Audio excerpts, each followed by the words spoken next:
when you look seriously at how assessments are done, I mean, all the businesses that have been assessed, normally, it is very onerous. You don't have the wish to say when you'll pay. It's assessed, pay, and then you can file your complaint later, but you must pay. What is evident from what we have seen from the circulated document is that there seems to be not a one-fit-all method of assessment. It seems to be arbitrary in terms of how you feel that they are, depending on who the taxpayer is, which is, in our opinion, if such is the case, which we don't know for certain, if such is the case, we feel that there needs to be some uniformity in that.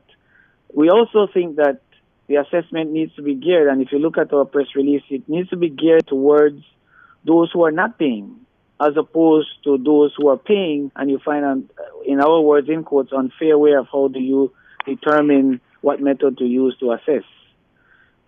We can't afford to have this happening at all. Otherwise, you'll have the same old taxpayers paying, being assessed and paying, and there are those who are escaping, as we have said last week.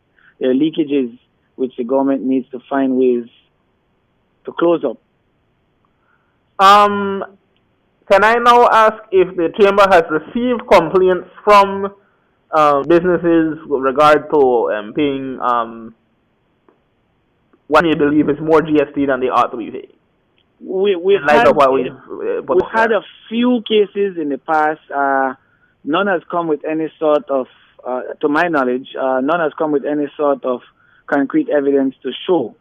But I suspect that with the opening of this scenario here and the press release that we're putting out, we are expecting to see much more of this float circulating, coming to offices.